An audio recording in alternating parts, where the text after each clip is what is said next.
Welcome to Swarm of Comics. I'm Randy, your fabulous and handsome and well-informed host. Actually, I kind of just half-informed, but I'm sure somebody in the comments will correct all the things that I say wrong. So, my second video here, it's definitely not the same day, and I definitely didn't just change my shirt, so it looks like it's a different day. Um, I had fun making the first video, so I'm going to keep going with these. Thank you to everybody who's subscribed so far. Like, subscribe, add comments, do all the things that are going to make me a millionaire so I don't have to put my farts in jars and sell those for $50,000 a piece, because if they haven't sold yet, I don't think that's going to stop. I'm going to make a quick video this time. And I want to apologize in advance for the terrible audio, for me looking off the screen over there, and for the terrible blurry video quality. All of that is my fault, and it'll get better over time. So what I want to start with is, I mentioned in my first video, I want to say it again, is that I've collected comics for over 40 years and read them for even longer. I mean, we had comic books when we were little kids. I remember we were in a car accident when we were little kids, and my brother Bill was in the hospital, and people brought him comic books, Casper and Red Hot and a bunch of comic books like that. We used to have a little Spider-Man books that were kind of like a comic book, but it was more like a kid's book. And I remember the villain in one of the books is somebody who reigned all over the parade. It was supposed to be the city parade that day, and Spider-Man had to stop him. So we read him for a long time, but in all the time of collecting comics, I never paid attention to, nor did I care much about slabbing. Somebody said in a comment, what is slabbing? Slabbing is when you submit your books to a grading company like CGC, which is Certified Guaranteed Comics Guarantee Certification. Who knows what it is? Someone will correct me.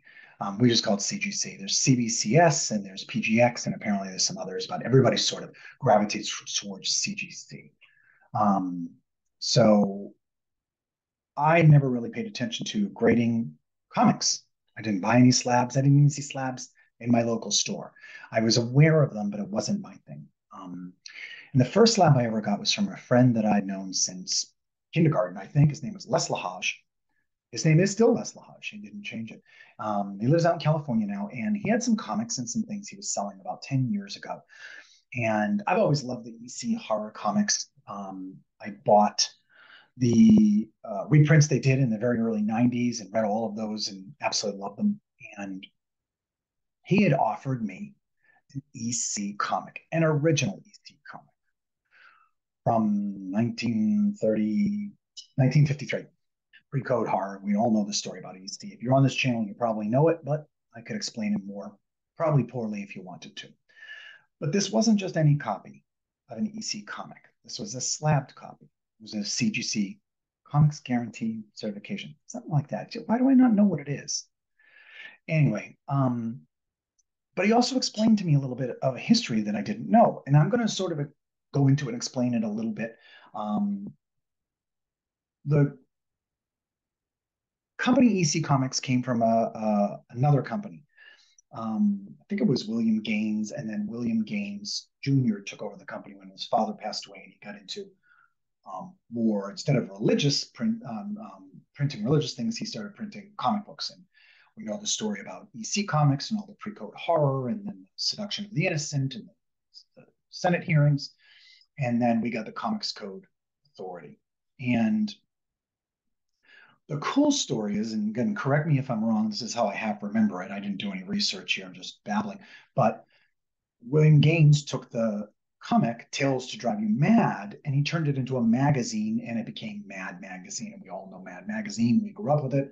Everybody knows Alfred E. Neuman and Mad Magazine. And the comics disappeared. But apparently, William Gaines had saved 12 copies, up to 12 copies of every EC comic that had been made. And he wrapped them in butcher's paper, and he stored them in a place that was, air conditioned and climate controlled and so forth. And in 1989, maybe that's when he had passed away, that collection was opened. Some books had 12 copies, some had one. I think it was Vault of Horror 4, something like that, only had one copy.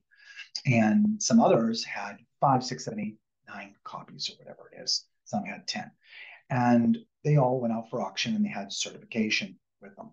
So my friend, Les Lahage, offered me a Gaines file copy of Tales from the Crypt.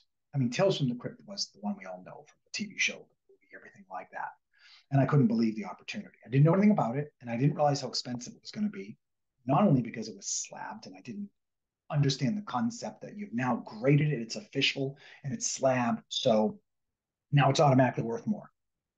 And also, it has a pedigree on it of a Gaines file copy. And I told me a little bit about it, and I started doing more research, and I bought the copy from him, and I had it for about 10 years. So this is just a video about the first slab comic I had. And then I probably went 10 years before I got another slabbed comic.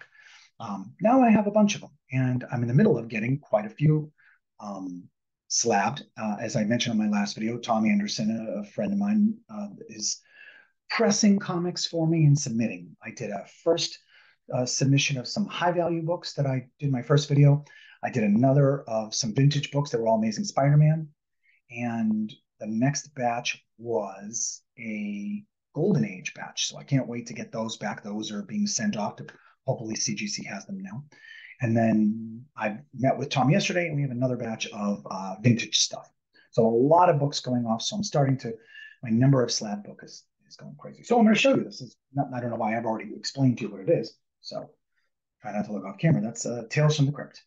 And it is a 9.2, because these books were all 9.2s, 9.4s, 9.6s. Would it be great if it was a 9.6? Sure. But this is a 9.2, and you can't see because it's going to be blurry. But right here it says Gaines file copy. And you can tell all this by how thin it is. So if I was to get another book,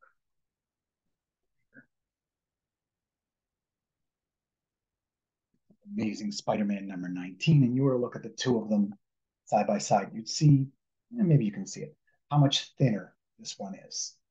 And it's the back of it label looks different, and the front labels look different, slightly different. So this was the book. This was the first slab I ever owned. It's a 9.2 Tales from the Crypt number 36 from June, July of 1953.